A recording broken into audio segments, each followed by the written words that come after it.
do to remove the subjects from under the car. I saw that the grandmother was blue in the face and having a really difficult time breathing. Um, I looked to see what we could do to get the child out, if we could just get them out immediately. There was a citizen there that started pulling on the stroller. It wasn't coming free. I tried to unbuckle the stroller, the strap holding the child in. When that was not successful, we needed a knife to cut it free, so we started working on that. In the meantime, I went up back to the grandmother and tried to figure out why she was having a hard time breathing, how restricted she was underneath the car. I discovered that there's the grocery bags that had been attached to the stroller were now pinned between the grandmother's chest and the car.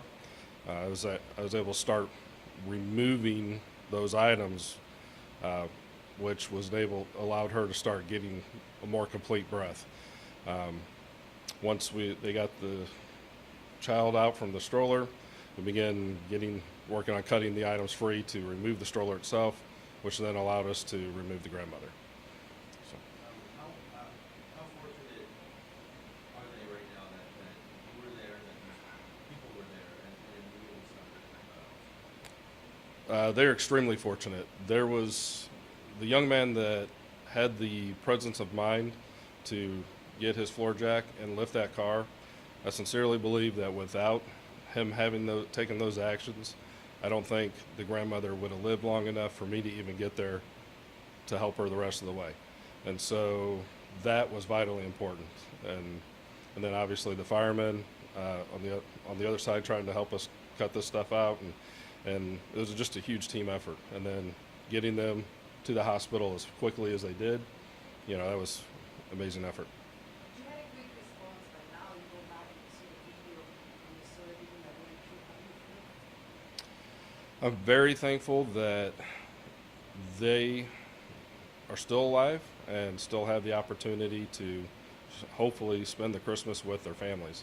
Because when they took them from the scene, I wasn't sure that was going to happen. What was it like when you could hear in the video the child screaming, which in this situation I imagine is a bit of a relief. Yes. So what was that like hearing that child? When I first started trying to assess their condition, and she wasn't crying or making any noise, I was very concerned. When she reacted to us trying to move her, that to me was a good sign. I recognized that it wasn't pleasant for her, but I was happy she was still alive at that point. So that gave me a lot of encouragement to try to keep working. And I think if you watch the video, there's at one point somebody asked if they're breathing, and I was very clear, like, they're both breathing. We've got to get them out. Let's go. I don't know how I said it, but I know that was urgent to me to get them out because they still were breathing, and that was the important thing. I wonder, how is it even possible that they made it out of that situation? Did the car not actually impact with her? I don't know if I could watch a video of how that happened and understand it.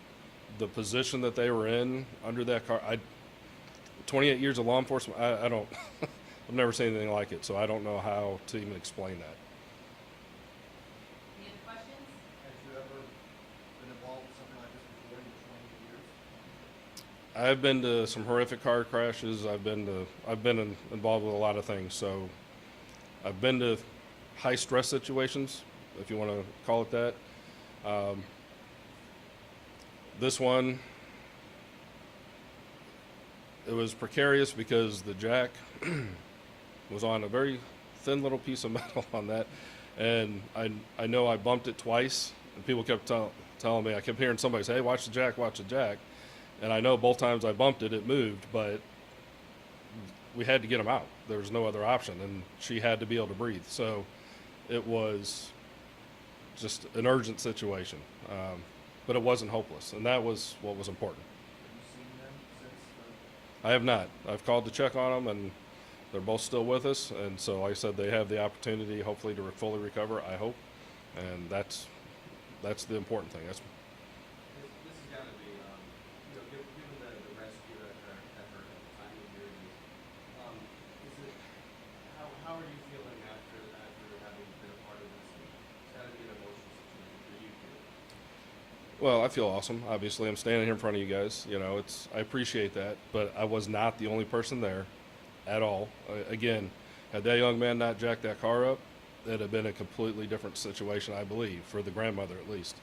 And then obviously with the firemen and the paramedics and emergency personnel, that this was not just me alone. But I'm thankful I was there. I'm thankful I had the opportunity to be a part of it and hopefully be part of a successful resolution to a really scary situation. Any other questions? Thank you, folks. Thank you. All right, thank you. Appreciate you guys.